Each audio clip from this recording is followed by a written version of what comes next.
outside my brain trying to find out my true frequency. Need to reveal the real me. Do you think that this elevator's an antique? I think I'm going to get motion. So excuse me. It's like I ate cake, tacos, and this mom's spaghetti. These weak palms are sweaty. Song, you deadbeat. Now I see me. Wait, this is confusing. Why do I look like a baby? It's the reverse of shaky. Don't you see?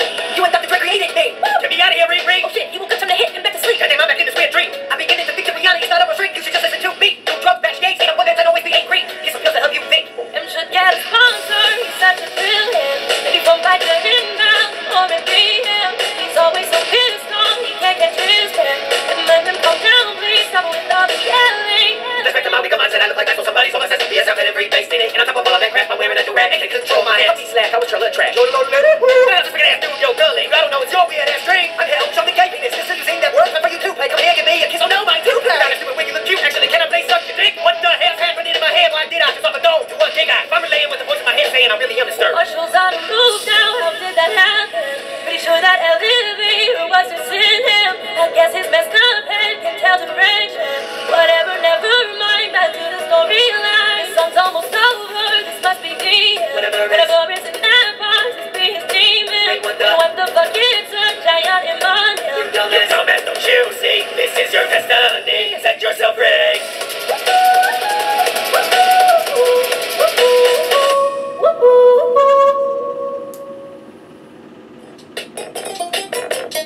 Two months later.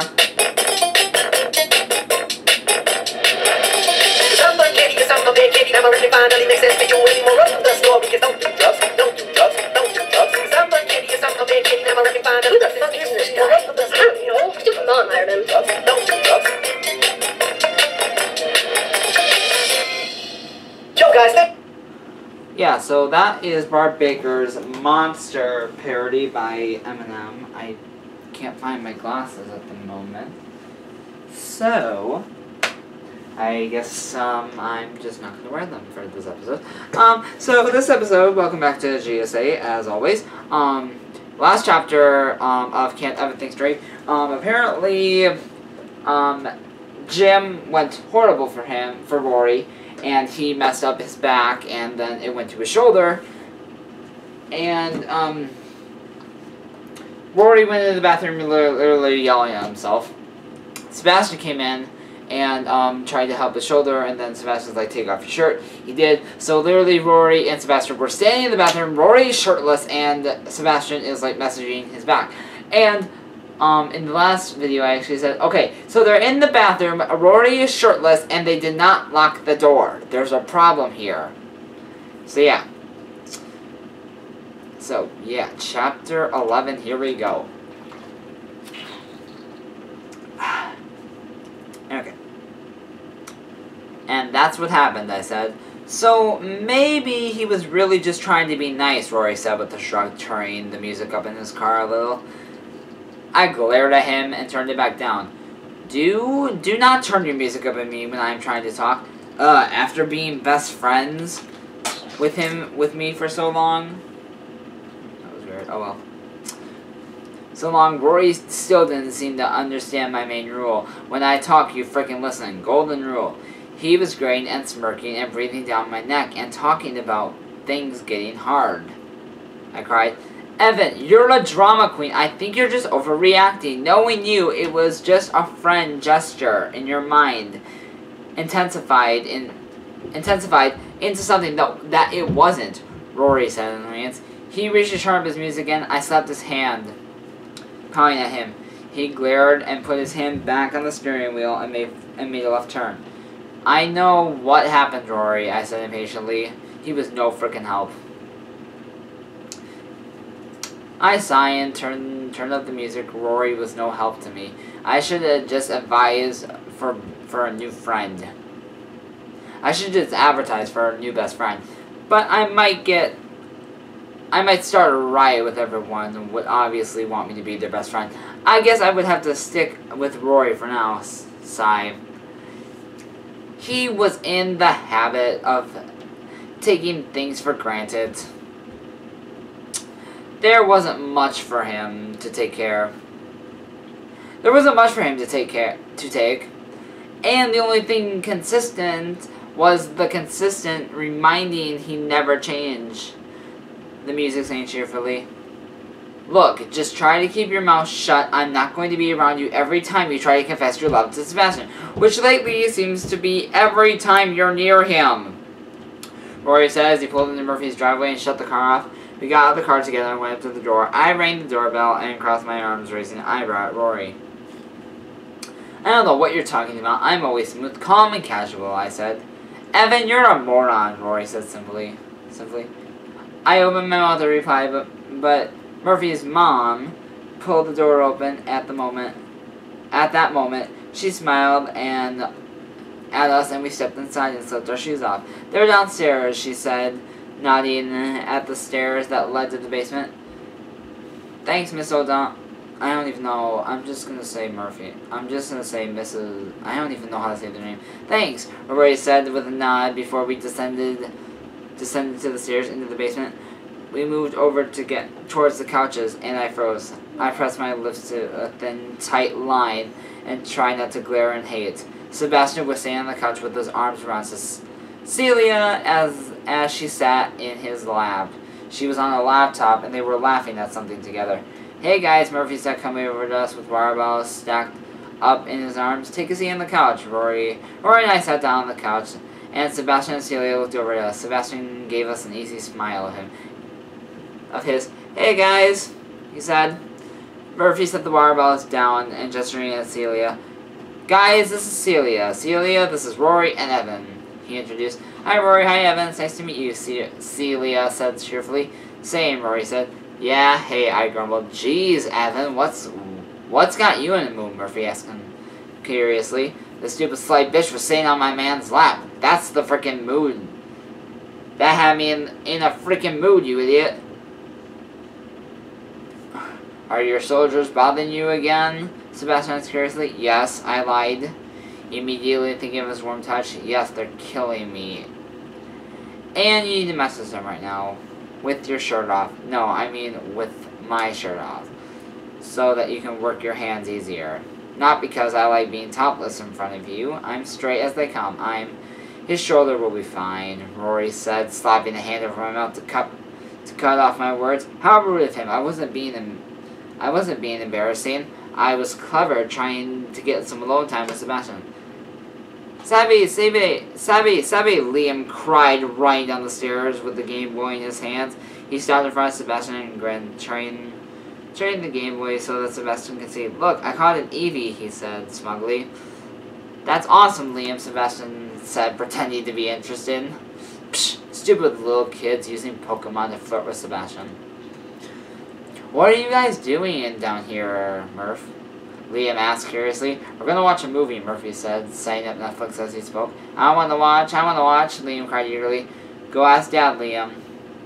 Murphy said, not wanting to tell his brother no and bring on a furious temper tantrum. Liam bounded up the stairs happily. After a minute, he began angrily screaming when we heard the sound of Mr. O'Donnell's wrestling with him, trying to get him in his room before he stormed down the hill and clung to Murphy. Murphy shook his head with a sigh. He sat down on the couch next to Sebastian and Celia. My brother, he grumbled. So what movie were you watching, Celia asked. The one you fucking die. Whatever you guys want to watch, Murphy said, scrolling through movies on Netflix. Eventually, Murphy just randomly clicked on Pet Sematary. He turned the lights off, and we all sat back down against the couches, watching the screen. My eyes shot over Sebastian. I was clenching my fist tightly. Celia had her head resting comfortably on his shoulder, and still had his arms around her. Murph, I'm gonna go get myself a soda, I said, standing up. You should make us popcorn while you're at it, Murphy said, not even bothering to glance at me. Yes, master, I grumbled sarcastically before hanging upstairs. I went to Murphy's kitchen inside, sitting down at the counter. I grabbed a cord that was laying on it and began to gently tap it against the counter. You're learning how to taste what will kill you now, I sang to myself gloomily. Don't mind me. I'm just reaching for your necklace, talking to my mom about this little girl from Texas. I jumped, nearly falling out of my chair. I dropped the cord and spun to face Sebastian in surprise. He leaned against the counter and gave me an apologetic grin. Sorry, didn't mean to scare you again, he said. What are you doing up here? I asked. Wasn't he too busy cuddling with that man-stealing bitch? I figured I'd come up here and help out a little. I was feeling you wouldn't know where Murphy's family keeps the popcorn, but I'm getting the feeling that you're actually up here. You're not actually up here for soda or snacks, he said. He placed an elbow on the table, resting his chin in his hand. So what's wrong, Evan? You seem to be in a bad mood today. I'm assuming it's nothing to do with your shoulders. Oh no, oh no, oh no. He was trying to make me look into his eyes. Fight the power, Evan. I looked up and spit out a lie, our eyes locking. A grin spread on his face, and he nodded at me to speak. Because, why do people have to blame tables when they stub their toes? Fuck you, table. The table didn't jump out and attack you, I cried. I snapped my hands over my mouth and ripped my gaze from Sebastian. I tried not to blush as my words caught up to me. Hey, at least I didn't scream about how I was mad Celia was taking him. When he was clearly mine, Sebastian didn't quite know he was mine yet. Sebastian shook his head in amusement in his eyes. Well, I have to admit that sometimes yell vulgarities at my table when I stub my toe on it. I'll try not from now on. I hate to offend you, Evan. Aw, he was so sweet. He wasn't going to swear at the table anymore just because he didn't want to offend me. Yes, Sebastian was officially the perfect boyfriend. I nodded him. Well, thank you, I said. No problem. So what's really on your mind, he asked curiously. My intense love for you is how I want to lick your body and feel you inside of me. Nothing. I dropped my head so that I wouldn't get trapped in his eyes again. I just didn't want him to see the jealousy in my eyes. He was mine, not Celia's. Sebastian grabbed my chin and gently tilted my head. Hey, you can tell me, he said, smiling a little. I don't like to see you sad, Evan. You're not that sad person. He shifted and leaned closer to me, so that his forehead was nearly pressed against mine. Tell me what's wrong. I'll make you happy, he breathed. Yes, you will, I mumbled, trying not to let my thoughts go dirty places. What was that? I said, I hate the smell of roadkill. It sounded like you said, yes, you will. No, I definitely said I hate the smell of roadkill. Sebastian smirked and shook his head. Sure you did, Evan. Sure you did. I did. Don't question me, I said. He released my chin, straightening up a little. So, are you going to tell me what's wrong with you, he asked. Nothing's wrong, I said with a shrug. Well, we better get making that popcorn before they wonder where we are, Sebastian said, turning to move to the cupboards. He put a bag of popcorn in the microwave and set the time before coming and leaned back against the counter glass. I'm surprised, he said. Why? I asked in confusion. Was he surprised that I was so damn sexy and intelligent? I know my moodless attitude could fool a lot of people about that, but I thought he knew by now. I'm surprised that you're not flirting with Celia. She is a very beautiful girl, and I figured you'd be attracted to her, unless she's not your type. My eyes lit up as he said that last part. Yeah, she's not my type. I don't like clingy girls. She seems clingy. But I do like girls, not guys, especially not guys like you, with your sexy face and muscular body. Yep, totally straightest guy on the planet, I said smoothly. Of course, I understand. She does seem to be a bit clingy, Sebastian said, coughing to disguise a laugh.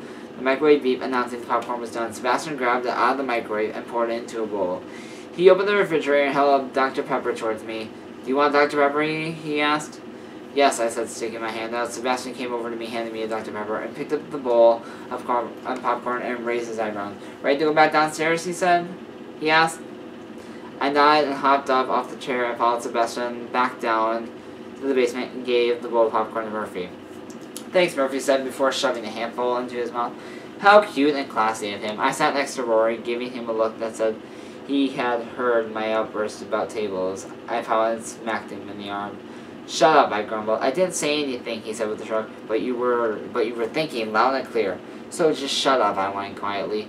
Just don't swear at me, Evan. I'm not a table. He said, snickering as I smacked his arm again. I turned and yelped, falling backwards into Rory's lap. Sebastian, stop sneaking up on me, I cried, my heart slamming against my ribcage. Sebastian chuckled.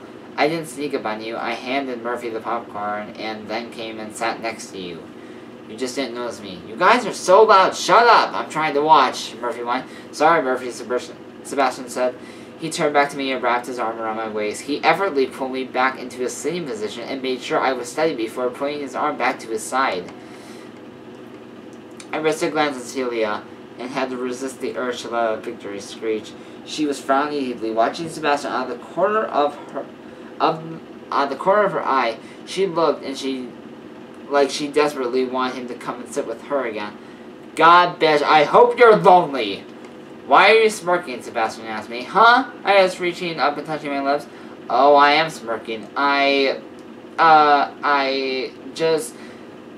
It's National Smirk Day. God, Sebastian. Well, I was unaware of that. Thank you for informing me, he said, turning his face away so that he wouldn't see me, so I wouldn't see him fighting off laughter. I mentally groaned. When I did, I always seemed to say stupid things around Sebastian. Hating my life, I turned to pay attention to the movie before I made the situation even worse. That is the end of this chapter. I hope you guys enjoyed it. So, question of the video still, do you guys think that Sebastian knows that Evan likes him, or even loves him, or even has feelings? Do you think Sebastian and Evan will get back together? I'm not sure, because I haven't read the story. So I have to go now, because it is literally 5:55, and I have to take a shower soon. So, yeah, tomorrow will be blue. I cannot wait. I cannot wait, because as you guys know, blue is my favorite day to dress up. You guys know this a lot. So yeah, and yeah, creepypasta mark is still 3 places on me. So tomorrow's Friday. School will be done for the week. So yeah, and until next time, gays, okay, just ask the GSA. Mwah!